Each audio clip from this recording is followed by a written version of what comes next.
Accent is the fourth key element in rhythm, along with pulse, tempo, and the subdivision of the beat. So we'd better find out what it is and how it works. Accent is all about which beats are important and which are not. The important ones get stressed, the others fit in meekly between. Let me show you by using the running technique of Olympian athlete Abby Yayetipam as an example. Because Abby's a human and not a machine, one of her legs is ever so slightly stronger than the other, so she leads off onto her right foot. Those two steps, right, left, are the nucleus of all our rhythm. Strong, weak, strong, weak. We've accented the first beat in a pair, and the minute we repeat the motion, we have created our first groove.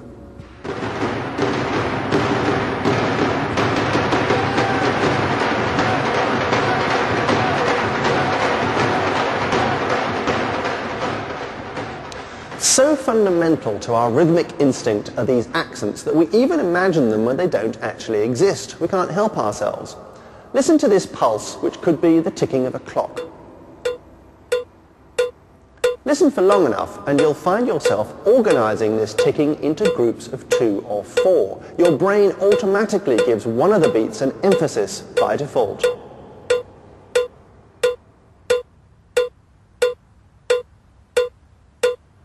As it continues, you might even start to hear favourite tunes in your head ticking along to this pulse with all their imported accents.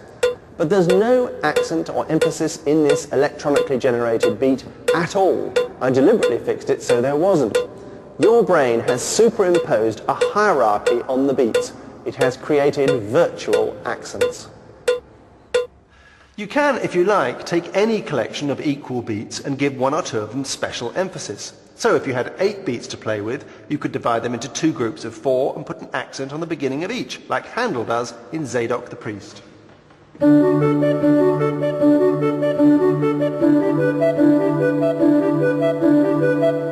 While Philip Glass starts off his Akhenaten prelude with the same grouping of 4 as Handel,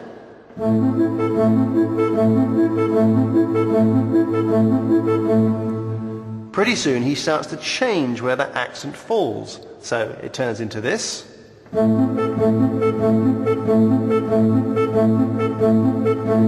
Later still to this.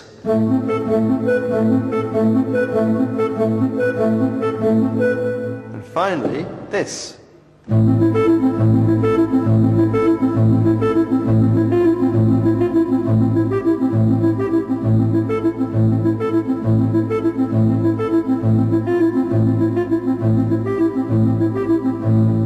This trick of shifting accents was the rhythmic device of choice for the so-called minimalist composers in Western classical music in the second half of the 20th century.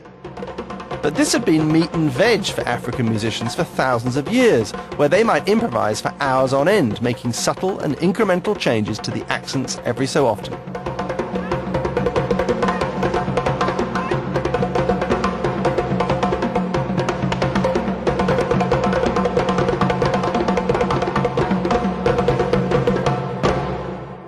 We've made a pulse, we've played around with its speed, we've subdivided it into smaller units, and we've given those units accents. Our voyage of rhythmic discovery is almost complete, but not quite.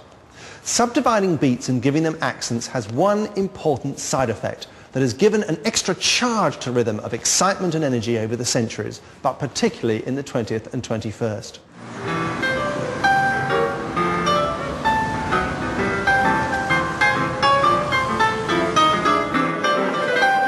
This side effect is called syncopation. It's music's red light district, where rhythm gets loose, playful, and mischievous. Syncopation was a term that cropped up a lot in the 1920s during the jazz boom to describe jazz's new jerky rhythms. Though believe it or not, both the term and the phenomenon had been around for ages. Syncopation is a musical sleight of hand, whereby you sneakily shift a beat slightly ahead of or slightly behind where you expect it to be. It makes music sound more fun, basically. Instead of sounding mechanical, mathematical, and machine-like, it makes things sound human and quirky. Here's a simple example from Bach. It's a short keyboard piece, an invention, and this is what it would sound like without its syncopation.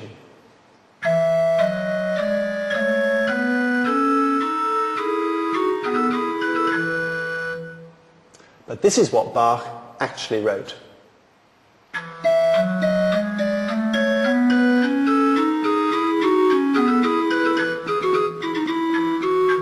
My right hand, the upper part, is being deliberately delayed by a half beat all the way through the phrase. This, in its crudest form, is syncopation.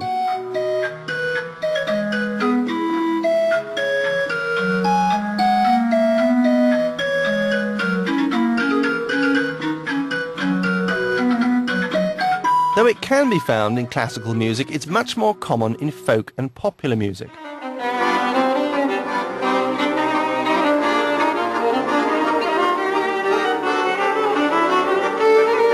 In East European gypsy music, this type of syncopation is called estam. The accordion is half a beat behind the violin, playing catch-up, giving the music an urgent momentum.